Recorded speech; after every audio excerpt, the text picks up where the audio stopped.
तो दोस्तों बड़े दिन बाद हम इस चैनल पे एक न्यू सीरीज को एक्सप्लेन करने वाले हैं जिसकी कहानी नो डाउट आपको बहुत ज्यादा पसंद आने वाली है। कहानी है एक ऐसे लड़के की जो इस तरह के सफर पे निकलता है जिसका अंदाजा भी नहीं लगाया जा सकता। वो ढूंढने निकलता है गॉड्स को, क्योंकि सीरीज का नाम ही इन सर्च ऑफ गॉड्स है। और उसकी इस जर्नी में वो किस तरह के गॉड से मिलेगा, उसको किस तरह की पावर मिलने वाली है जो उसको खुद को आगे के सफर में एक गॉड बना देगी, उसी चीज के ऊपर ये सीरीज डिपेंड होने वाली है। मैं ज्यादा इंट्रो नहीं दूंगा वरना स्टोरी का मजा थोड़ा खराब हो जाएगा, इसलिए हम डायरेक्ट इसकी कहानी को शुरू करते हैं क्योंकि ये सीरीज तो आपको बहुत ज्यादा पसंद आएगी ही। तो एपिसोड 1 की शुरुआत में हमें मिराज सिटी के समुद्री एरिया का सीन दिखाया जाता है। यहाँ पर मिराज सिटी का जो लॉर्ड था वो अपने बेटे और कुछ बंदों के साथ आया हुआ था क्योंकि उसको खबर मिली थी कि यहाँ पर एक बहुत ही भयंकर बीस्ट आया है जिसने उसकी कई सारी शिप्स को डिस्ट्रॉय कर दिया, उसके कितने सारे सिपाहियों की जान ले ली। तो इसी चीज को देखने के लिए वो यहाँ पर आया हुआ था। उसको खबर मिली थी कि ये तो एक नॉर्मल बीस्ट होगा जिसने इतने सारे लोगों की जान ली है, तो इस वजह से वो उतनी ज्यादा भी तैयारी करके नहीं आया था। लेकिन जब वो यहाँ पर आकर चेक करता है ना तो उसके होश उड़ जाते हैं क्योंकि यहाँ पर जो बीस्ट था जिसने उसके साथियों को मारा था वो असल में एक ब्लू विंग ड्रैगन होता है। और ये ब्लू विंग ड्रैगन जो है ना वो असल में वाटर ट्राइब का गार्डियन बीस्ट है। मतलब एक वाटर ट्राइब है, वहां का गार्डियन बीस्ट यहाँ आकर पहुंच चुका था जिसने मिराज सिटी की कई सारे लोगों की जान ले ली। तो ये देखकर वो लॉर्ड और उसका बेटा दोनों हैरान रह जाते हैं कि ये यहाँ पर कैसे आ सकता है, आखिर वाटर ट्राइब का बीस्ट हमारे इलाके में कैसे आया। अब बाकियों को तो नहीं पता था कि ये बीस्ट कितना ज्यादा स्ट्रॉन्ग हो सकता है, लेकिन लॉर्ड को पता था कि ये कितना खतरनाक है। वो कहता है अपने साथियों से कि इस बीस्ट को रोक पाना जितनी भी हम लोगों को यहाँ पर लेकर आया ना उनमें से किसी की बस की बात नहीं है, इसलिए तुम सब पीछे रहो, मैं अकेला जाऊंगा इसको रोकने के लिए क्योंकि समुद्र के टॉप 10 बीस्ट में से एक है ये। तो लॉर्ड सीधा जा चुका था उस ड्रैगन के साथ मुकाबला करने के लिए और अब यहाँ पर इन दोनों के बीच में एक कमाल का बैटल शुरू हो जाता है जहाँ पर लॉर्ड अपनी स्वॉर्ड का यूज करते हुए उस ड्रैगन के साथ मुकाबला करने में लगा हुआ था। वो ड्रैगन भी कुछ कम नहीं था, वो बहुत ज्यादा स्ट्रॉन्ग था, तो वो लॉर्ड को अच्छी खासी टक्कर देता है और दोनों के बीच में हमें एक एपिक बैटल दिखाया जाता है जहाँ पर शुरुआत में तो वो लॉर्ड थोड़ा सा कमजोर नजर आ रहा था, लेकिन आखिरकार वो थोड़ी हिम्मत बनाता है और उसके बाद जितने भी अटैक्स वगैरह थे वो उस ड्रैगन के उसको खत्म करता जाता क्योंकि ड्रैगन का एक ही मकसद था कि मिराज सिटी के जितने भी लोग यहाँ पर मौजूद हैं उन सभी को खत्म करना। वो इसी मकसद से यहाँ पर आया हुआ था और मिराज सिटी का लॉर्ड है वो, तो उसकी जिम्मेदारी है अपनी सिटी और अपने लोगों को बचाने की, इसलिए वो आखिरी दम तक के वहाँ पर मुकाबला करता है और कहता है कि मैं तब तक नहीं रुकूंगा तब तक कि मैं तुझे काट कर अलग ना कर दूं। तो वो यहाँ पर अपनी एक बहुत ही खास टेक्निक को यूज करता है जिसका नाम था मेरिड वेंस और उसका यूज करते हुए उसने सीधा का सीधा उस ड्रैगन के ऊपर अटैक कर दिया था। और ये अटैक जब जाकर लगता है ना उस ड्रैगन को, वो ड्रैगन वहां पर ट्रैप हो जाता है, वो बच ही नहीं पा रहा था, उसको अपने हर एक अटैक करने में काफी ज्यादा दिक्कत आ रही थी। तो यही मौका मिलता है यहाँ पर उस लॉर्ड को कि अब वो जाकर उस ड्रैगन की जान ले ले, लेकिन तभी वो ड्रैगन खुद को उस अटैक से बचा चुका था। जैसे ये चीज यहाँ पर उस लॉर्ड का बेटा देखता है कि नहीं उसके फादर कमजोर पड़ते हुए नजर आ रहे हैं, वो सीधा अपना भाला उठाता है और फेंक कर मारता है उस ड्रैगन को ताकि अपने फादर को बचाया जा सके। लेकिन जैसे ही यहाँ पर ड्रैगन ने देखा कि यहाँ पर उस लॉर्ड के बेटे ने मुझ पर अटैक किया तो उसका सारा ध्यान उस तरफ चला जाता है ताकि वो लॉर्ड के बेटे को मार सके। लेकिन वो लॉर्ड अपने बेटे को मरता हुआ कैसे देख सकता था, वो तुरंत जाता है एक बार हिम्मत करते हुए ड्रैगन के पास और जैसे अपने स्लैश का यूज करता है ना, लिटरली वो यहाँ पर उस ड्रैगन को बीच में से अलग कर देता है। उसने काट कर खत्म कर दिया था उस ड्रैगन को, जिस वजह से उस ड्रैगन का खेल खत्म हुआ और मिराज सिटी के ऊपर जो मुसीबत आई थी वो यहाँ पर रुक जाए थी, वरना यहाँ पर अंजाम बहुत बुरा हो सकता था, कई लोगों की जान जा सकती थी। अब इन लोगों ने यहाँ पर इस ड्रैगन को तो मार दिया था, लेकिन गड़बड़ ये थी कि अब वाटर ट्राइब वालों को पता चलेगा कि मिराज सिटी के लॉर्ड ने इस ड्रैगन को मारा है, तो वो इस मामले को ऐसे तो नहीं जाने देंगे, ये मुद्दा काफी ज्यादा बड़ा हो सकता है। इसी वजह से सारे लोग परेशान थे कि अब हम आगे क्या करेंगे। ये लोग यहाँ पर एक खास बात ये भी बताते हैं कि अगर हमारे साथ हमारे डिवाइन एम्परर होते ना तो ये ऐसे छोटे मोटे वाटर ट्राइब वाले लोग कहीं हमारे सामने हिम्मत कर पाते आवाज उठाने की, लेकिन पता नहीं हमारे डिवाइन एम्परर पिछले कई सालों से कहाँ जाकर गायब हो चुके हैं, वो मिल ही नहीं रहे, किसी को बिना बताए वो निकल गए, आज तक के पता ही नहीं कि वो कहाँ पर मौजूद है। लॉर्ड अपने बेटे से कहता है कि बेटे तुम फिक्र मत करो, जो भी होगा ना उसको मैं हैंडल करने की कोशिश करूंगा, वैसे भी रात ज्यादा हो गई है, अब हमें यहाँ से चलना चाहिए क्योंकि मुझे ऐसी फीलिंग आ रही है कि बहुत बड़ा खतरा अब हमारे ऊपर आने वाला है जिसको हम सबको ही मिलकर हैंडल करना है। काश वो खतरा आने से पहले हमें डिवाइन एम्परर मिल जाए तो बहुत अच्छी बात होगी। अब हमने कई बार डिवाइन एम्परर के बारे में तो सुन लिया, लेकिन अब हम जानते हैं कि असल में वो डिवाइन एम्परर है कौन। तो जिस मिराज सिटी को हमने देखा ना वो आता है ग्रेट विल्डरनेस नाम की एक जगह के ऊपर। ये एक समझ सकते हैं कि कॉन्टिनेंट है जिसमें 5 बहुत बड़े बड़े क्लान है और 480 छोटी छोटी सिटीज है। इन सबको मिलाकर बनता है ग्रेट विल्डरनेस। जितनी भी सिटीज है हमेशा हमेशा आपस में एक दूसरे से फाइट करती रहती है ताकि एक दूसरे की जगह को अपने कंट्रोल में लिया जा सके, जिस वजह से ये पूरा का पूरा ग्रेट विल्डरनेस ना बर्बादी के कगार पे पहुंच चुका था। लेकिन तब सामने निकल कर आया एक बंदा जिसका नाम था शेनोंग, जिसके पास पावर थी फायर एलिमेंट की और वो पावर इतनी ज्यादा कमाल की थी जिसका हिसाब नहीं था। उसने अपनी पावर के दम पर ही देखते देखते कितने सारे जगह को अपने कंट्रोल में ले लिया था। जहां वो कंट्रोल में लेता जो जगह को, वहां पर कोई हिम्मत नहीं कर पाता उसके सामने आंख दिखाने की। उसको लोग प्यार से सन ऑफ हेवन भी कहकर बुलाते थे और उसी को डिवाइन एम्परर कहा जाता था। जब से उसने राज करना शुरू किया, ये ग्रेट विल्डरनेस बहुत शांति से रहता था। उसके डर की वजह से कोई किसी के ऊपर भी हमला वगैरह नहीं करता। लेकिन आज से करीब 50 साल पहले कुछ ऐसा हुआ जिसके बारे में कोई नहीं जानता। अचानक से वो डिवाइन एम्परर कहीं चला गया, सब कुछ को पीछे छोड़कर वो ऐसी जगह निकल गया जिसके बारे में कोई भी नहीं जानता। और जब से वो गया है, एक बार फिर से इस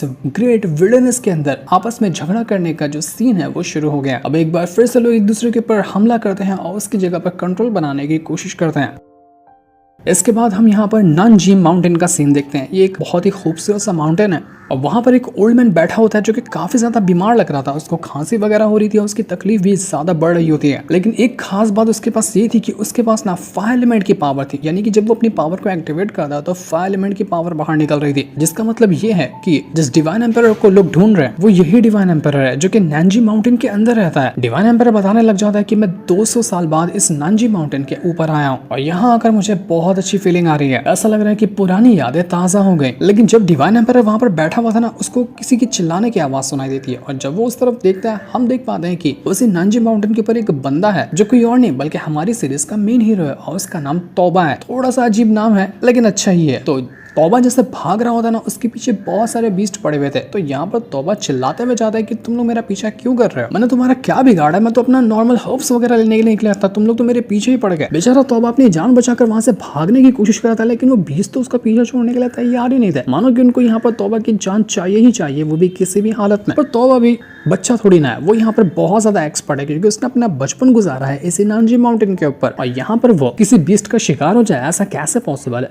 तौबा यहाँ पर तुरंत अपनी पावर का यूज करते बस भागना शुरू करता है और भागते भागते वो एक खाई के पास आकर अटक चुका था। वो खाई से छलांग मारता है और बेलों के जरिए वो आगे बढ़ना शुरू कर चुका था। उसने ये उम्मीद लगाई थी कि बीस्ट वगैरह तो खाई के अंदर नहीं आ सकते, ना ही वो बेलों के ऊपर छलांग मार सकते हैं और उसका अंदाजा कुछ हद तक के तो सही था। लेकिन वो ये चीज भूल गया था कि यहाँ के बीस्ट बहुत ज्यादा मिस्टीरियस है। वो सारे बीस्ट दिमाग लगाते हैं और पानी के अंदर कूद जाते हैं। पानी के अंदर कूदने के बाद तो उन्होंने सीधा जंप मारना शुरू कर दिया था ऊपर की तरफ, जहाँ रस्सियों से और बेलों से लटका हुआ था वही तौबा। इससे होता यह है कि बेचारा तौबा एक बार फिर से फंस जाता है और वो सीधा पानी के अंदर जाकर गिर चुका था। उसको समझ नहीं आ रहा था कि वो करे तो करे क्या। बेचारा फिर से भागने लगता है कि नहीं यार, ये बीस तो मेरे पीछे ही पड़ गए, ये लोग मुझे छोड़ने वाले नहीं है। तो एक बीस जैसे उसको एक बार धक्का मारता है ना, तौबा सीधा जाकर गिरता है एक पहाड़ी के ऊपर और ये उसी पहाड़ी के ऊपर गिरा था जहाँ पर बैठा हुआ था वही डिवाइन एम्परर। डिवाइन एम्परर जब यहाँ पर देखता है तौबा को तो वो हैरान रहकर पूछता है उससे कि यंग मैन तुम हो कौन, मैंने तुम्हें इससे पहले यहाँ पर कभी नहीं देखा। डिवाइन एम्परर को नजर आते कि तौबा को चोट लगी हुई है तो तुरंत यहाँ पर डिवाइन एम्परर अपनी पावर को यूज करता है और तौबा को वो ठीक करने में लगा हुआ था। जैसे वो उसको ठीक कर रहा होता है, तौबा यहाँ पर काफी जल्दी अपना प्रोग्रेस दिखाता और पूरी तरह से वो रिकवर हो गया था। तो तौबा यहाँ पर डिवाइन एम्परर का शुक्रिया करते हुए कहता है कि ओल्ड मैन आपका शुक्रिया जो आपने मेरी हेल्प की। तो ओल्ड मैन कहता है कि मेरा नाम शेनलोंग है, तुम मुझे शेनलोंग कहकर बुलाओगे तो भी चलेगा। वैसे तुम मुझे अपने बारे में बताओ कि तुम्हारा नाम क्या है, तुम कहाँ से आते हो और तुम करते क्या हो। तो तौबा अपनी तारीफ बताते हुए कहने लग जाता है कि मैं तो अब यहीं पे रहता हूँ, मेरा बचपन इसी नानजी माउंटेन के अंदर ही गुजरा है और एक हिसाब से आप मुझे जंगल का हीरो समझते हैं। मैं हीरो वाले काम करता हूँ और हीरो की तरह अपनी जिंदगी भी गुजारता हूँ। डिवाइन एम्परर हैरान की ये बात तो बहुत ज्यादा कमाल की है कि तुमने अपना बचपन से यहाँ तक का टाइम गुजार लिया है इस नानजी माउंटेन के ऊपर, जहाँ पर लोग आने से भी डरते हैं क्योंकि ये जगह बहुत खतरनाक है और तुमने खुद के दम पर इतने ज्यादा टाइम तक सर्वाइव किया, तुम्हारे अंदर कुछ ना कुछ तो खास बात होगी। इसलिए वो तौबा से कहता है कि तौबा जरा तुम मुझे अपना हाथ तो दिखाओ, मैं कुछ चेक करना चाहता हूँ। तो जैसे तौबा अपना हाथ दिखाता है ना, यहाँ पर डिवाइन एम्परर उसकी पावर को चेक करना शुरू कर चुका था। जैसे वो चेक कर रहा होता है उसके चेहरे की जो हवाइयां थी ना वो उड़ जाती हैं क्योंकि डिवाइन एम्परर को समझ में आता है कि जिस तरह की फायर एलिमेंट की पावर को वो होल्ड करता है ना, ठीक उसी तरह की फायर एलिमेंट की पावर इस तौबा के पास भी है जो कि अभी उतनी ज्यादा एक्टिवेट नहीं हुई है। लेकिन अगर तौबा मेहनत करे तो सच में वो उतनी ही ज्यादा हाई लेवल की फायर एलिमेंट पावर यूज कर पाएगा जितना कि डिवाइन एम्परर करता है। डिवाइन एम्परर तो मन में सोच लेता है कि ये जो तौबा है ना कोई नॉर्मल नहीं है, मुझे इसको ऐसे तो जाने नहीं देना चाहिए, ये मेरे आगे चलकर बहुत ज्यादा काम आ सकता है। तो वो तौबा से कहता है कि तौबा मैं तुम्हें ना एक काम देना चाहता हूँ, क्या तुम मेरा वो काम करोगे। तो तौबा भी कहता है कि हाँ बताइए आपको क्या करवाना है मुझसे, मैं वो करने की कोशिश करूंगा। तो डिवाइन एम्परर कहता है कि ठीक है, जो नीचे तुम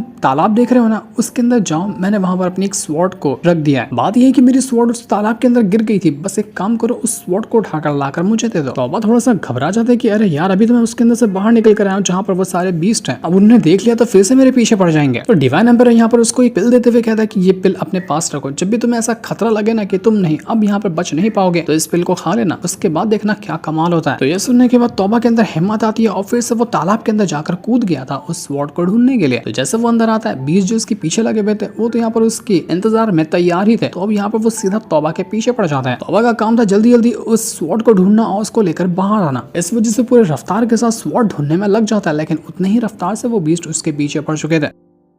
इसी तरह से आगे बढ़ते हुए जब तौबा जा रहा था ना, उसको वहां पर नजर आता है एक व्हाइट ड्रैगन डियर जो कि चेन से उसी तालाब की एकदम गहराई के अंदर बंधा हुआ था। जैसे वो डियर देखता है तौबा के पीछे वो बीस्ट पड़े हैं, तो वो सीधा जाता है और उन बीस्ट के ऊपर अटैक करना शुरू कर देता है ताकि तौबा की जान बचाई जा सके। हालांकि वो बंधा हुआ था, लेकिन फिर भी उसने यहाँ पर तौबा की हेल्प की। जब तौबा वहां पर देखता है ना, वहीं पर रखी हुई थी उसी डिवाइन एम्पायर की स्वॉर्ड। तौबा कहता है कि चलो आखिरकार ये मिल तो गई, यही चीज मांग रहे होंगे वो डिवाइन एम्पायर। तो वो उस ड्रैगन डियर का शुक्रिया करने के बाद सीधा उस स्वॉर्ड को उठाने के लिए चला जाता है। जैसे से वो जा रहा था, वो बीस्ट वगैरह एक बार फिर से उसके पीछे पड़ने की कोशिश करता है, लेकिन वो व्हाइट डियर जो था ना, वो वापस से उन बीस्ट को रोकने में लग जाता है ताकि तौबा को चांस मिल जाए उस स्वॉर्ड को बाहर निकालने का। तो अब जब यहाँ पर तौबा स्वॉर्ड को बाहर निकालने की कोशिश करता है, उसको आवाज आने लगती है कि वो जो डियर है काफी ज्यादा दिक्कत में है। तो सोचता है तौबा की जल्दी जल्दी मैं स्वॉर्ड निकाल लेता हूँ और इसके जरिए उन बीस्ट को मार डालूंगा। पर कमाल की बात ये थी कि वो स्वॉर्ड को कितनी बार भी निकालने की कोशिश करता, वो स्वॉर्ड को उठा ही नहीं पा रहा था। इतनी ज्यादा टाइट हो गई थी स्वॉर्ड जिसका हिसाब नहीं था। तौबा की हालत खराब होने लगती है कि अब मैं क्या करूँ, मैं स्वॉर्ड को कैसे बाहर निकालूंगा। अगर जल्दी मैंने कुछ नहीं किया तो ये सारे बीस्ट मिलकर उस डियर को तुम मार डालेंगे। तब तौबा को याद आता है कि अरे हाँ, उस डिवाइन एम्पायर ने तो मुझे एक पिल दी थी ना, एक काम करता हूँ उसी पिल को खा लेता हूँ। तो तौबा तुरंत यहाँ पर उस पिल को खा जाता है और जैसे उसने यहाँ पर उस पिल को खाया था ना, उसके अंदर ऑरा का जो भवंडर क्रिएट होता है उसका हिसाब नहीं था। सच में वो यहाँ पर अब पहली बार अच्छी तरह से अपने फायर एलिमेंट की पावर को यूज कर पा रहा था, क्योंकि उसको खुद नहीं पता कि उसके पास फायर एलिमेंट की पावर है। और इस पिल ने उसकी पावर को एक्टिवेट करवाने में उसकी हेल्प की। तो इसी पावर का यूज करते हुए वो यहाँ पर जब स्वॉर्ड निकालने की कोशिश करता है, तो इस बार फाइनली वो स्वॉर्ड बाहर आने लग जाती है और पूरा इलाका उसके ऑरा से भर चुका था, मानो कि यहाँ पर कोई फॉर्मेशन क्रिएट हो रहा हो जो कि स्वॉर्ड को बाहर निकालने की वजह से हो रहा है। आखिरकार तौबा ने उस स्वॉर्ड को बाहर निकाला और जैसे उसने बाहर निकालता है ना स्वॉर्ड को, आसमान के अंदर फायर एलिमेंट का एक क्लाउड क्रिएट हो गया था जो कि तौबा के ऑरा से ही बना था। जब डिवाइन एम्पायर ये चीज देखता है वो बिल्कुल हैरान रह चुका था। वो कहता है कि सच में ये बंदा बहुत लाजवाब है, इतनी कम उम्र में इसकी जो फायर एलिमेंट की पावर है ना वो बिल्कुल पीक पर है। थोड़ी सी अगर इसको गाइडेंस, थोड़ी सी मेहनत मिल जाए ना, उसके बाद ये बंदा सच में बहुत ज्यादा कमाल का होगा। अब तौबा वही यहाँ पर स्वॉर्ड उठाता है और पटक पटक कर मारना शुरू कर देता है जितने भी बीस्ट वगैरह यहाँ पर आए थे ना उनको। अब उस स्वॉर्ड के सामने तो वो बीस्ट रद्दी पर भी टिक नहीं पा रहे थे। उन बीस्ट ने यहाँ पर उस व्हाइट डियर को भी छोड़ दिया था और अपनी जान बचाकर भागने की कोशिश करता है, लेकिन तौबा कहाँ ही छोड़ने वाला था। वो एक के बाद एक करते हुए सारे बीस्ट को कचर देता है, पत्थरों के नीचे से उसने उसको दबा दिया था और साथ ही साथ वो यहाँ पर उस व्हाइट डियर को भी आजाद कर देता है उसके चेन से। पर गड़बड़ यहाँ पर ये हो जाती है कि तौबा ने यहाँ पर जैसे उस स्वॉर्ड का यूज किया ना, स्वॉर्ड आधी टूट जाती है। तौबा भी हैरान कि ये क्या हुआ, स्वॉर्ड कैसे टूट गई। और स्वॉर्ड टूटने साथ ही वो यहाँ पर बेहोश होने लग गया था। तब वहाँ पर वो जो व्हाइट डियर होता है ना, वो तौबा को उठाता है और उसको उठाकर तालाब के बाहर लेकर आता है। तौबा जल्दी से डिवाइन एम्पायर के पास आता है और यहाँ पर आने के बाद वो उससे माफी मांगना शुरू कर देता है। तौबा यहाँ पर उस डियर से भी कहता है कि तुमने मेरी जान बचाई, तुम्हारा इसके लिए बहुत बहुत शुक्रिया, लेकिन मैं तुमसे पूछना चाहता हूँ कि तुम्हें यहाँ पर ट्रैप किसने किया था। पर डियर यहाँ पर उसको कुछ भी नहीं बताता, बस यहाँ पर वो उससे दोस्ती करना चाह रहा था और ऐसा लग रहा था कि दोनों के बीच में अभी पक्की वाली दोस्ती हो चुकी है। इसके बाद तौबा जो था वो चला जाता है उस डिवाइन एम्पायर को उसकी वो स्वॉर्ड वापस करने के लिए। घबराया हुआ तो थोड़ा सा था ही, क्योंकि उसने स्वॉर्ड का कबाड़ा कर दिया ना, उसने स्वॉर्ड को तोड़ दिया, जबकि डिवाइन एम्पायर ने तो अच्छी सही सलामत स्वॉर्ड लाने के लिए उससे कहा था। जब तौबा यहाँ पर आया था ना, उसको नजर आता है कि डिवाइन एम्पायर एक खास तरह की धुन अपने बांसुरी के जरिए बजा रहा है जो कि बहुत प्यारी धुन थी। तो ये देखते साथ ही तौबा जल्दी से आता है डिवाइन एम्पायर के पास, उससे माफी मांगते हुए कहता है कि ये स्वॉर्ड मुझसे टूट गई, मैं ले तो आया स्वॉर्ड लेकिन टूट गई है, उसके लिए आप मुझे माफ कर देना। लेकिन तभी डिवाइन एम्पायर जो थे उनको तकलीफ होने लगती, वो खून की उल्टियां करने लग गए थे। तौबा हैरान कि डिवाइन एम्पायर आप ठीक तो ना, आपको कुछ हुआ तो नहीं। तो डिवाइन एम्पायर कहते कि अरे नहीं, तुम्हारी कोई गलती नहीं है, वैसे मैंने अपनी जिंदगी में बहुत सारे अलग अलग तरह के हर्ब्स वगैरह को टेस्ट किया ना, उनकी काबिलियत जानने के लिए, तो कभी कभार ये सारी चीजें मुझ पर बैकफायर करते जाती हैं, इस वजह से मेरी हालत अभी खराब है और मुझे लगता है कि मैं कुछ ज्यादा टाइम तक जिंदा रह पाऊंगा। इन सारे हर्ब्स का जो टॉक्सिन है ना मेरे शरीर के अंदर भर चुका है, शायद कुछ दिनों का ही मैं मेहमान हूँ। वैसे फिगर की क्या ही बात है, क्योंकि मैं 200 साल तक के जिंदा रहा हूँ, 200 साल कम थोड़ी ना होता है। और वैसे भी तौबा जो था वो यहाँ पर डिवाइन एम्पायर को पहचान थोड़ी रहा था। जब डिवाइन एम्पायर चला गया था तब तक के तो तौबा पैदा भी नहीं हुआ था, तो इसलिए वो नहीं पहचान रहा था कि उसके सामने जो इंसान बैठा है ना वही असल में डिवाइन एम्पायर है, जो कि इतना ज्यादा फेमस हुआ बंदा था। डिवाइन एम्पायर तौबा से कहता है कि तौबा मैं तुम्हें एक और छोटा सा काम देना चाहता हूँ, उम्मीद है कि तुम ये काम करोगे। वो यहाँ पर तौबा को एक वुड टोकन देता है और उस टोकन को देते हुए कहता है कि इस टोकन को ले जाना, इसी टोकन के जरिए ना मिराज सिटी की हेल्प होगी। अगर ये टोकन नहीं रहा तो मिराज सिटी के अंदर रहने वाले 5000 लोगों की जान खतरे में आ सकती है। डिवाइन एम्पायर अपने खून से यहाँ पर कुछ एक लेटर के अंदर लिखना शुरू कर देता है, जिसमें वो कह रहा था कि अगर जैसे ये खबर फैली ना कि मैं डिवाइन एम्परर मर चुका हूँ, तो सबसे पहले वो जो वाटर ट्राइब है सीधा जाएगा अटैक करने के लिए मिराज सिटी के ऊपर, ताकि वहां पर कब्जा किया जा सके। लेकिन मैं ऐसा नहीं चाहता। तो डिवाइन एम्परर उस तौबा से कहने लग जाता है कि ये टोकन लो, मेरा लेटर लो, और यहाँ से तुम सबसे पहले जाओ माउंट यूपिंग के अंदर। वैसे माउंट यूपिंग के अंदर तुम्हें एक बंदा मिलेगा जिसको लोग प्यार से ग्रीन एम्परर कहकर बुलाते हैं। उसको बस ये चीज थमा देना, वो समझ जाएगा कि आगे क्या करना है। मैंने लेटर में लिख दिया है कि उसको 7 दिन के अंदर आना है, ताकि मिराज सिटी के ऊपर जो वाटर ट्राइब वाले लोग हमला करने की प्लानिंग में है ना, उसको रोका जा सके, वरना मिराज सिटी बहुत भारी नुकसान उठाएगी।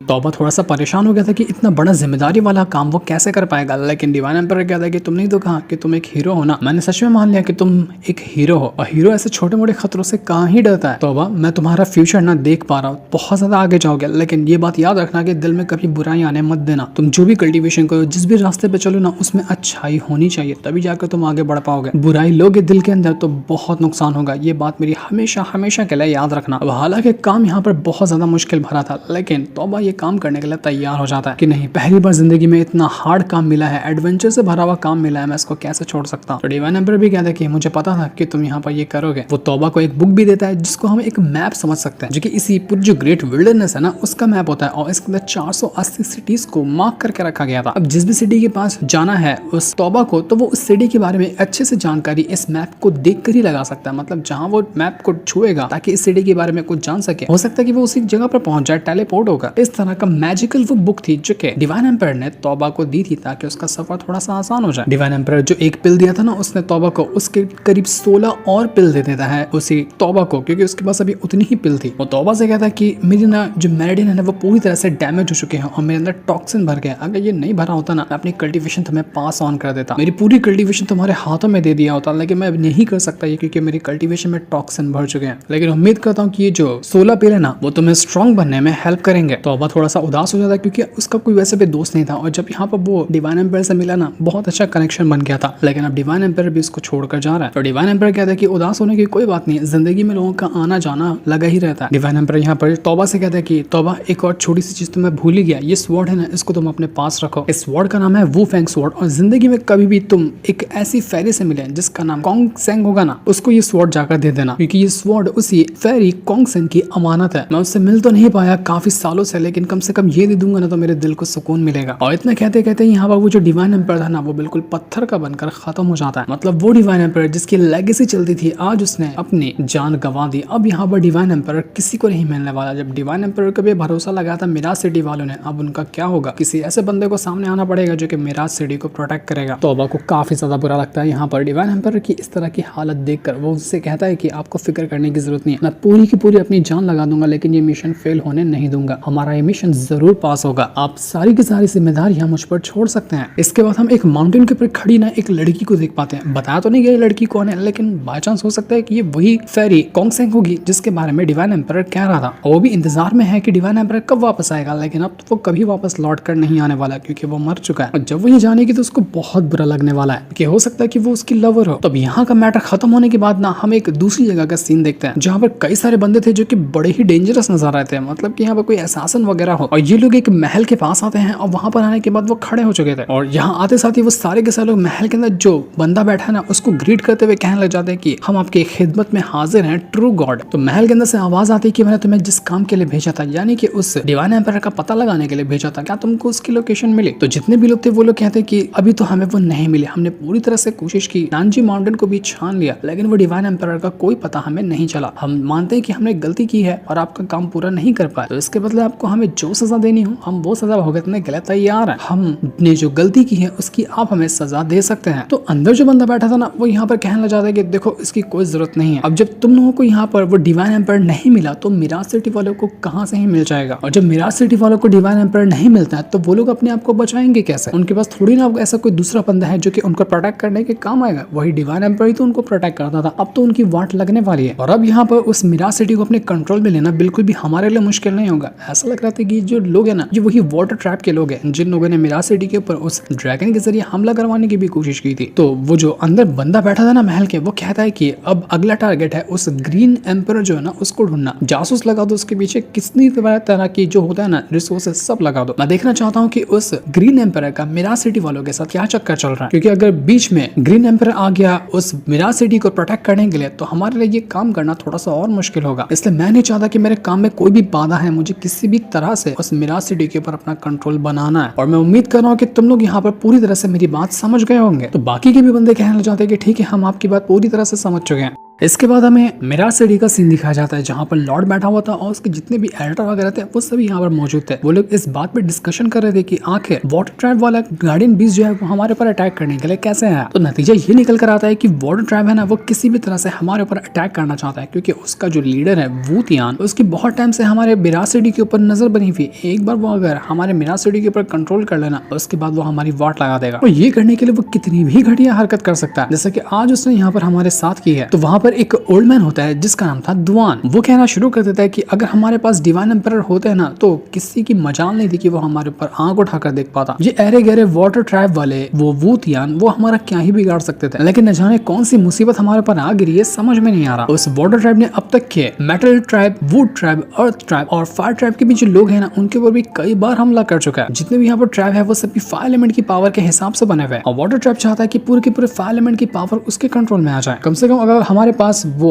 वुड ट्रैप के वो जो ग्रीन एम्परर है वो भी आ जाते ना तो हमारे लिए कुछ ना कुछ तो फायदा होता है, लेकिन वो न जाने कौन सी जगह पर जाकर सेक्लूशन के अंदर अपनी कल्टीवेशन कर रहे हैं पता ही नहीं चल रहा। हमें तो मालूम भी नहीं कि वो ग्रीन एम्परर कहाँ रहते हैं। वो अगर पता होता तो हम उनके पास जाकर मदद मांग लिए होते ताकि वो उस वाटर ट्रैप से लड़ने में हमारा साथ दे सके। और ये लोग यहाँ पर टेंशन में थे कि तभी वहाँ का दरवाजा खुलता है और अंदर से 6-7 बंदे बाहर निकल कर आते हैं। ये लोग यहाँ पर आके कहने लग जाते हैं कि क्या करोगे तुम लोग, तुम जाकर डिवाइन एम्परर से हमारी शिकायत करोगे? बल्कि शिकायत तो हमें तुम्हें करनी चाहिए, क्योंकि तुमने ही हमारे वाटर ट्रैप के इतने पावरफुल ड्रैगन बीस्ट को काट डाला। वो हमारा गार्डियन बीस्ट था और इतनी बड़ी हरकत करने के बाद तुम सोचते हो कि तुम बच जाओगे। यानी कि ये बंदे जो आए हुए थे वो शायद वाटर ट्रैप से ही आए हुए थे। और उनमें एक बंदा होता है जिसका नाम था शी शिलियांग, जो कि यंग मास्टर टाइप लग रहा था और उसी का कहना सारे के सारे लोग मान रहे थे। तो इस चीज को देखकर मिराज सिटी वाले काफी ज्यादा भड़क जाते हैं और कहने लग जाते हैं कि तुम्हारी हिम्मत कैसी हुई जो हमारे महल के अंदर घुसकर आया हो, इतना जिगरा तुम्हें कैसे मिला, और वैसे भी इतना जो तुम कह रहे हो हमने कौन सा गलत काम किया, क्योंकि पिछले 1 महीने से कोई बीस्ट था जिसने हमारे कई सारे शिप्स को डिस्ट्रॉय किया, हमारे कई सारे लोगों की जान ले ली। तो क्या हम अपने लोगों को प्रोटेक्ट करने के लिए इतना भी नहीं कर सकते हैं? हम अपने लोगों को बचाने के लिए वहां पर आर्मी लेकर गए थे और वहां जाकर तुम्हारे उस ड्रैगन को खत्म किया हमने, जिसको रिलीज करने वाले भी तुम लोग ही थे। तुमने ही वहां पर उस ड्रैगन को भेजा था ना ताकि हमारे को और ज्यादा नुकसान पहुंचाया जा सके। अब तुम्हारा प्लान फेल हो गया तो यहाँ पर हमारे ऊपर इल्जाम लगाने के लिए आए हुए हो।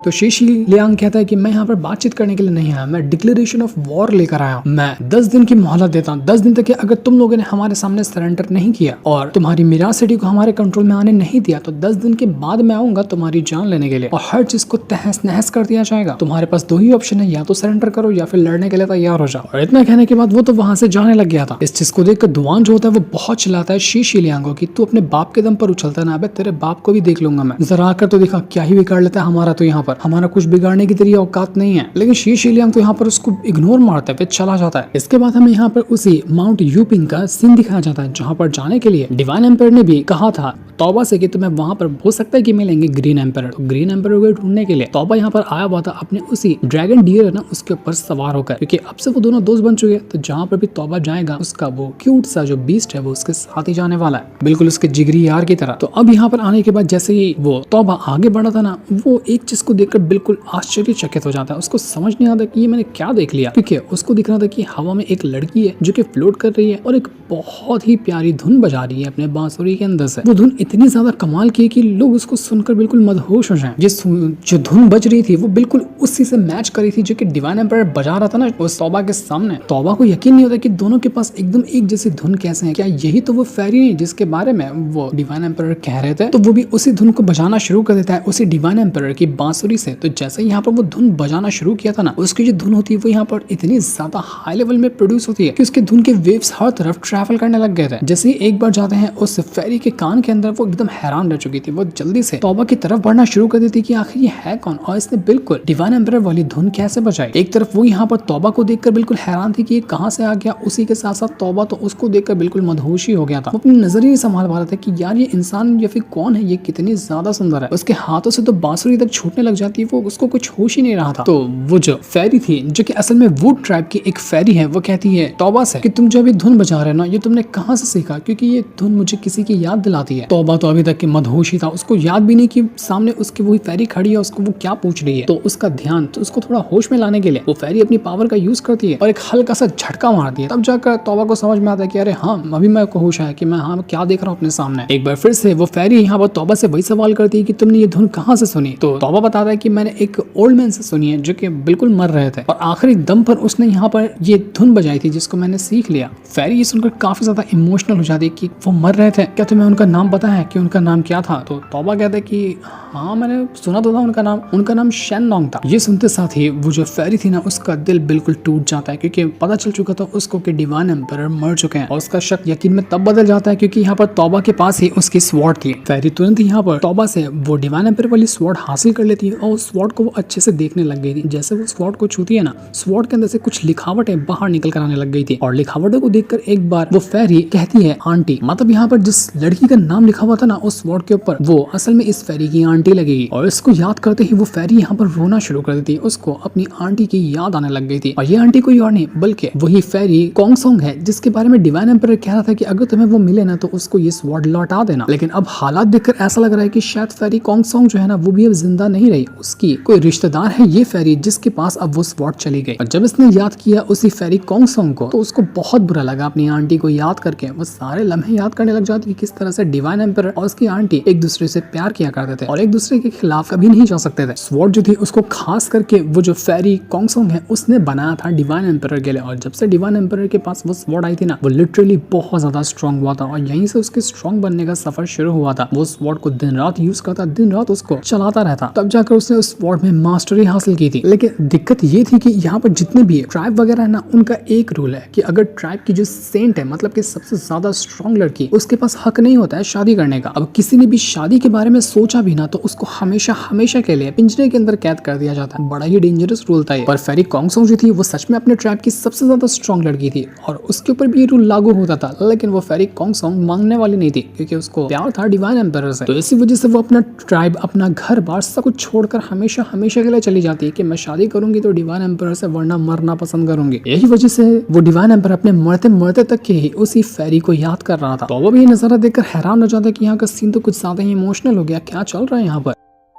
वो कुछ पूछने वाला था अपने सामने जो खड़ी है फेरी से उससे कि इससे पहले ही वहाँ पर कुछ लोग चल कर आने लग जाते हैं क्योंकि ये इलाका था वुड ट्राइब का। तो यहाँ पर वही आया था शी शिलियांग और यहाँ पर आने का उसका मकसद ये था कि वो वाटर ट्राइब के तरफ से रिप्रेजेंट करेगा खुद को ताकि वो ग्रीन एम्परर के साथ बातचीत कर सके। अगर वो पहले ग्रीन एम्परर को अपनी तरफ कर लेता है ना तो ग्रीन एम्परर किसी भी हालत में उस मिराज सिटी वालों का साथ नहीं देंगे और उसके बाद मिराज सिटी को हराना आसान हो जाएगा। तो यहाँ पर आने के बाद शी शिलियांग फेरी से कहने लग जाता है कि फेरी देखिए, मैं यानी कि वाटर ट्राइब के लॉर्ड का बेटा अपने फादर के कहने पर यहाँ ग्रीन एम्पर से मिलने के लिए आया हुआ हूँ, इसलिए बेहतर होगा कि आप मुझे उनसे मिलने की परमिशन दीजिए। लेकिन वो जवाब दिए बगैर सबसे पहले उठाती है उसी तौबा को लेकर वो अंदर जा चुकी थी कि यहाँ पर तौबा तुम्हारा रुकना ठीक नहीं है। तो सारे के सारे लोग यहाँ पर अंदर आ चुके थे और तब तक कि शी शिलियांग जो होता है ना वो यहाँ पर अकेला रह जाता है। वो यहाँ देखकर हैरान रह चुका था कि यहाँ कोई मुझे दिखाई क्यों नहीं दे रहा, सब कहाँ भाग गए और वो ग्रीन एम्पर कहाँ चला गया वो भी नहीं मिल रहा। पर उनको दिल में ये सुकून था कि अगर हम यहाँ पर ग्रीन एम्पर को नहीं ढूंढ पा रहे ना तो वो मिराज सिटी वाले किस तरह से ग्रीन एम्पर को ढूंढ कर उसका सपोर्ट लेंगे ना। ग्रीन एम्पर हमारे साथ हुआ तो उनके साथ भी नहीं होगा, तो उसमें हमारा वैसे भी कोई नुकसान नहीं है। लेकिन हाँ, अगर ग्रीन एम्पर मिराज सिटी वालों के साथ हो जाता है तो हमें बहुत बड़ी नुकसान हो सकता है और हमारा प्लान फेल हो जाएगा। तभी वहाँ पर भागा भागा दुआन आकर पहुंच जाता है वही मिराज सिटी का जो बंदा है ना जिससे कुछ टाइम पहले शी शिलियांग का पंगा हो गया था। तो वो यहाँ पर आया था शी शिलियांग को मारने के लिए कि बचकाने बहुत उछलता ना तो अपने बाप के दम पर अब तेको दिखाता हूँ कि मैं क्या कर सकता हूँ। शी शिलियांग भी भड़क जाता है कि अबे तुझे उस टाइम मौका दिया था, तू बच सकता था लेकिन तू फिर मौत के मुंह में घुस कर आ गया। तो दुआन भी कहता है कि अबे जाना, मैं तो यहाँ पर ग्रीन एम्पायर से बात करने के लिए आया हूँ। देखते हैं कि ग्रीन एम्पायर किसका साथ देने के लिए तैयार होता है। तो शी शी लियांग कहता है कि दुआन माफ करना, तेरा ये प्लान कभी कामयाब नहीं होने वाला है, क्योंकि ग्रीन एम्पायर जो है वो हमेशा अच्छाई का साथ देता है और तुम लोगों ने मेरे गार्डियन बीस्ट को, जो कि हमारे वाटर ट्रैप का था, उसको बर्बाद कर दिया, उसको जान ले ली तुमने। तो आखिर वो ग्रीन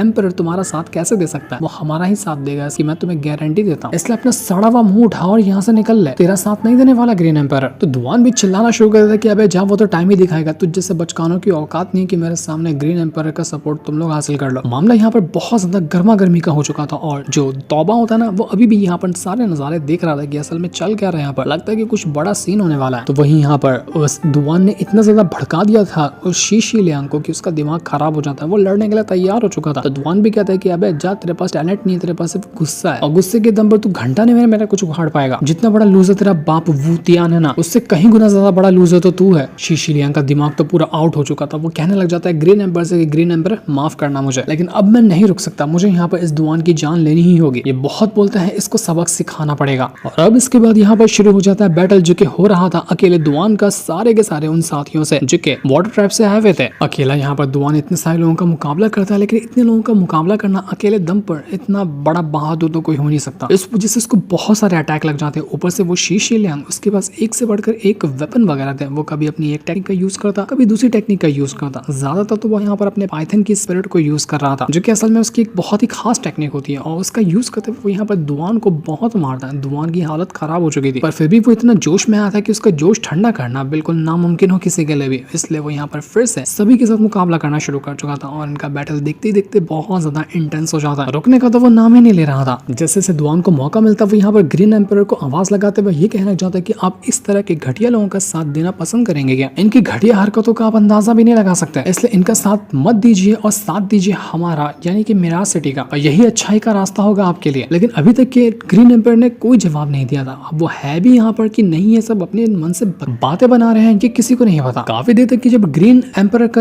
रिप्लाई नहीं आता ना, तो दुआन कहना शुरू कर देता है कि देख, अगर रिप्लाई तूने ग्रीन एम्पायर अभी तक के नहीं दिया ना, मैं सीधे जाकर डिवाइन एम्पायर को तेरी शिकायत कर दूंगा, क्योंकि तुम दोनों दोस्त हो ना। तो फिर देखना डिवाइन एम्पायर तेरी कैसे बजाते हैं। इसलिए बेहतर होगा कि जल्दी बाहर निकल कर और मेरा साथ देते हुए इन सभी वाटर ट्रैप के लोगों की जान ले ले। लेकिन मजाल है कि यहाँ पर अंदर से ग्रीन एम्पायर ने कुछ कह दिया, वो कुछ भी नहीं कहता। तो वहीं तौबा जो था वो अभी भी यहाँ पर उस फेरी के साथ बैठा हुआ था। यहाँ पर फेरी उस तौबा को बताना शुरू कर दी कि तुम्हें पता है डिवाइन एम्पायर जो है ना, वो अब हेवन में जा चुके हैं और अब उनकी गैर हाजिरी में जितने भी लोग यहाँ पर है ना, वो हमेशा एक दूसरे से लड़ते रहेंगे और एक दूसरे के ऊपर अपना कंट्रोल बनाने की कोशिश करेंगे। तो ये सुनकर अब जाकर यहाँ पर समझ में आता है तौबा को कि अरे भाई साहब, जिस बंदे से मैंने स्वॉर्ड लिए, जो बंदे से भी मैं कुछ टाइम पहले मिलकर आया था, वही डिवाइन एम्पायर था जिसके बारे में मैंने इतना सुना है। यार मैं तो उनको पहचान ही नहीं पाया। तो फेरी कहती है कि मुझे अब समझ में आया ना कि इतनी बड़ी जिम्मेदारी उन्होंने तुम्हारे पर क्यों दी, क्योंकि तुमने उनका नाम तक नहीं जाना, लेकिन फिर भी उनकी बातों पे तुमने भरोसा करके इतनी बड़ी जिम्मेदारी खुद के कंधे पे उठाई है और तुमने एक बार भी झिझके नहीं। इस वजह से ही डिवाइन एम्पायर को तुम्हारे पर भरोसा हुआ और तुम्हारे ऊपर उन्होंने भरोसा दिखाते हुए तुम्हें ये काम करने के लिए दिया। और मुझे पता है कि तुम यहाँ पर आए हो ग्रीन एम्पायर को ढूंढने के लिए, और ये भी कहा होगा डिवाइन एम्पायर नहीं तुमसे। लेकिन अफसोस की बात यह है कि ग्रीन एम्पायर जो है ना, वो उस माउंट यीपिंग के अंदर अभी मौजूद नहीं है, ना वो यहाँ पर है ना इस पूरे माउंटेन के अंदर है।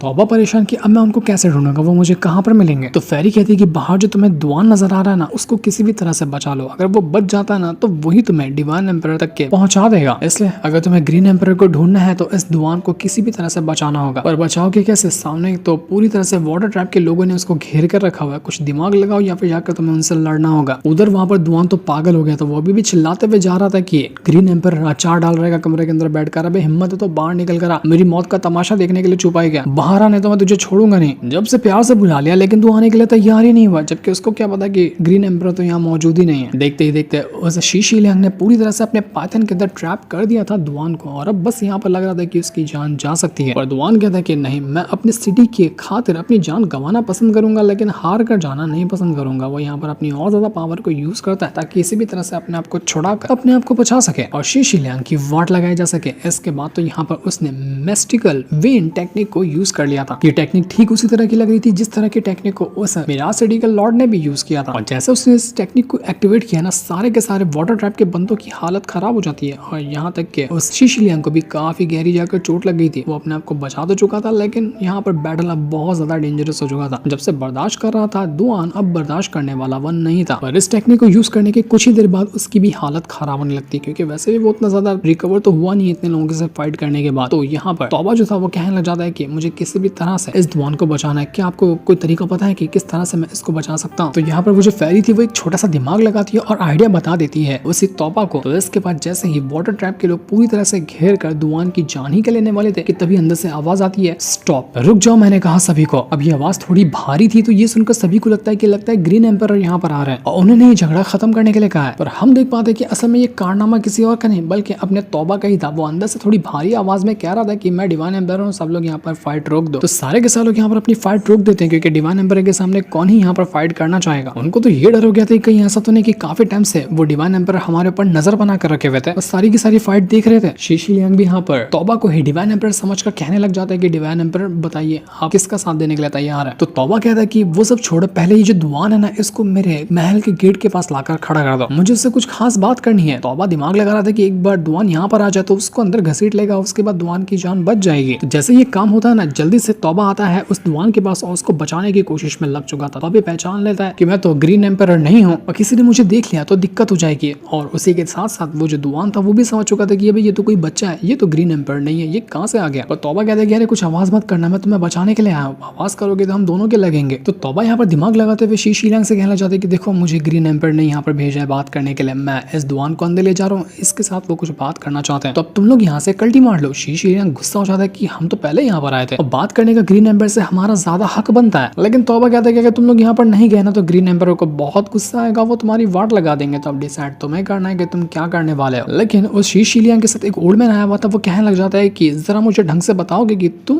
जो बच्चे जैसे दिख रहे हो, तुम क्या लगते हो ग्रीन एम्पर के? वो बाहर क्यों नहीं आया, उसने तुम्हें क्यों बाहर भेजा? ओल्ड मैन तो सीधा ही यहाँ पर उस महल का दरवाजा बंद कर देता है, क्योंकि उसको शक हो गया था कि तौबा ना बहरूपिया कोई उनको बेवकूफ बनाने के लिए आया। तो तौबा भी समझ चुका था कि यार मेरे तो लग गए, लगता है कि बहाना और थोड़ा बड़ा करना पड़ेगा। वो लोग उससे एक बार फिर से नाम पूछते हैं तौबा से, लेकिन तौबा अपना नाम बताता नहीं। तो अब यहाँ पर उनका शक यकीन में बदल गया था कि ये पक्का कोई बहरूपिया है जिसने हमारे साथ धोखा करने की कोशिश की, हम इसको छुएंगे नहीं। तो शिशिलियांग और बाकी ये बंदे सभी तौबा से लड़ने के लिए तैयार हो चुके थे। वो सभी अपनी पावर का यूज करते हुए उसके ऊपर अटैक करना शुरू करते हैं। सबसे पहले तो यहाँ पर जाता है शिशिलियांग और वो छोड़ने वाला नहीं था तौबा को। नजारा देखकर यहाँ पर दुआन कहना चाहता है तौबा से कि यार तुम बड़े हिम्मत वाले बंदे हो, अगर हम यहाँ पर दोनों जिंदा बचकर निकल जाते ना तो खूब बढ़िया वाली पार्टी दूंगा तुझे मिराज सिटी के अंदर, 3 दिन तक के लगातार पीते रहना, तेरे से 1 रुपया नहीं लूंगा। तौबा भी खुश किया, अरे वाह दारू की बात है, मैं यहाँ पर शांत कैसे बैठ जाऊँ, मैं तो पक्का पीने वाला। वो तुरंत यहाँ पर स्वॉर्ड को बाहर निकाल लेता है जो कि डिवाइन एम्पायर की थी। लेकिन यहाँ पर शिशिलियांग देखकर थोड़ा सा हैरान था, क्योंकि वो अपना चाबुक से कई बार अटैक किया था तौबा के ऊपर, लेकिन जितनी बार भी वो अटैक किया ना कुछ ही पल के अंदर तौबा के अटैक हील हो गए थे। तो इसी वजह से वो कहना शुरू कर देता कि ये बंदा बड़ा मिस्टीरियस नहीं है, इसके ऊपर अटैक का असर क्यों नहीं हो रहा, इतना जल्दी वो खुद को रिकवर कैसे कर लेता है। उसी के साथ साथ इसके हाथ में जो स्वॉर्ड लग रही है ना वो कोई मामूली स्वॉर्ड तो नहीं लग रही, आखिर ये स्वॉर्ड कैसे हो सकती है इसके पास। तो तौबा कहता है कि अरे ये स्वॉर्ड तो मुझे ग्रीन एम्पायर ने ऐसा खुशी में दी है, मैं उनका डिसेबल हूं ना, तो ऐसी खुशी खुशी में मुझे ये स्वॉर्ड दे दी। वो सच्चाई नहीं बताता कि ये स्वॉर्ड तो डिवाइन एम्पायर की है। तौबा कहता है कि अगर तुझे ये स्वॉर्ड चाहिए ना तो आप मुझसे भिड़ ले और मुझे हरा कर दिखा, मैं ये स्वॉर्ड तुझे दे दूंगा। तो अब यहाँ पर तौबा अकेला हो गया था और उसके साथ पूरी की पूरी आर्मी थी जो उसको लड़ने के लिए, उसकी जान लेने के लिए तैयार थे। एक तरफ से एक अटैक आता तो दूसरी तरफ से दूसरा अटैक आ जाता, सब यहाँ पर तौबा को मारकर उसकी स्वॉर्ड छीनने की कोशिश में लगे हुए थे। लेकिन तौबा को अकेले यहाँ पर मुकाबला करना था इतने सारे लोगों का। तो इस चीज को देखकर वो जो शिशिलियांग होता है ना उसके पास पाइथन वाली टेक्निक तो थी, उसको वहां पर अपना क्लोन बनाना शुरू कर देता है। वो अपने पाइथन के कई सारे क्लोन बनाकर शिशिलियांग उस तौबा को ट्रैप कर चुका था। ऐसा लगा था कि तौबा बाहर नहीं निकल सकता। लेकिन तब इस चीज को देखकर वो जो घर के अंदर बैठी हुई फेरी थी वो कहती कि मुझे लगता है मुझे तौबा की हेल्प करनी चाहिए। जब डिवाइन एम्पायर ने उसके ऊपर भरोसा दिखाया तो तौबा को बचाना मेरी जिम्मेदारी है, तो वो तुरंत यहाँ पर अपनी पावर को एक्टिवेट कर दिया। और जैसे उसने अपनी पावर को एक्टिवेट किया उसकी पावर ट्रांसफर हो जाती है सीधा का सीधा तौबा के अंदर। तौबा अब यहाँ पर सारे अटैक को आसानी से रोक चुका था। वो लिटरली अब यहाँ पर ऐसे अटैक को रोक रहा होता है मानो कि यहाँ पर उसके ऊपर अटैक का असर होने ही नहीं वाला। इनडिस्ट्रक्टेबल बॉडी उसके पास आ चुकी थी, बिल्कुल पत्थर के माफिक। पीछे से वो फेरी जितनी तरह के अटैक को यूज करती उसी तरह से यहाँ पर तौबा सभी अटैक को डिस्ट्रॉय करता और सबकी वाट लगाया जा रहा था। बहुत ही कमाल का वो सीन होता है जहाँ पर तौबा अकेले और सारे बंदे उसका एक बाल तक बांका नहीं कर पा रहे थे। तौबा को तो ये काम कर बड़ा मजा आ रहा था। उसके पास एक से बढ़कर एक टेक्निक आ जाती, तो अपने खुद के भी क्लोन बनाना शुरू कर देता है। और ये सारा काम हो रहा था उसी फेरी के जरिए, क्योंकि फेरी अपनी पावर को ट्रांसफर कर रही थी ना तौबा के अंदर। तो इसी वजह से तौबा सच में इतना डेंजरस हो चुका था कि उसका मुकाबला करना अब शायद ही किसी के लिए पॉसिबल हो। शी शिलियांग को तो वो पटक पटक कर मारता है, बहुत मारता है उसको, जिस वजह से उसकी हालत खराब हो चुकी थी। यहाँ पर उसने वाटर ट्राइब के लॉर्ड के बेटे को ही मार कर अधमरा कर दिया था। ऐसा लगा था कि वो तौबा उसकी जान ही ले लेगा, लेकिन अटैक करने से पहले वो यहाँ पर अपने स्वॉर्ड को थोड़ा सा पीछे कर देता है, वरना तो स्वॉर्ड सीधा आर पार जाती और शी शिलियांग मर गया होता। पर तौबा ने उसकी जान बख्श दी कि जा बेटा जी ले अपनी जिंदगी। वो जो ओल्ड मैन आया हुआ था शी शिलियांग के साथ, वो यहाँ पर तौबा से माफी मांगना शुरू कर देता है कि देखिए मैं नहीं जानता था कि आपके पास इतनी ज्यादा पावर होगी, हमने तो सोचा कि आप कोई नॉर्मल कल्टिवेटर होगे तो इसलिए आपसे कुछ ज्यादा ही बातें पूछ ली, लेकिन हमें पता होता कि आप सच में इतने ज्यादा स्ट्रांग है तो हम आपके खिलाफ कभी नहीं जाते। हमसे जो गलती हो गई है उसके लिए हम सबको माफ कर दीजिए और ज्यादा गुस्सा ना होइए, हम सभी यहाँ से चले जाएंगे। मैं तो तुम्हारे मास्टर से मिलना चाहता हूँ जिसने तुम्हें इतनी कमाल की ट्रेनिंग दी है। आखिर वो है कौन जिन्होंने तुम्हें इतने कम एज के अंदर इतना ज्यादा चीजें सिखा दी हैं? तो पीछे से दुआन कहना शुरू कर देता कि अबे जाओ रे जाओ यहाँ से, एक तो तुमसे ढंग की फाइट नहीं हुई, तुम तौबा को हरा नहीं पाए तो तुम उसके मास्टर के बारे में क्या ही पूछ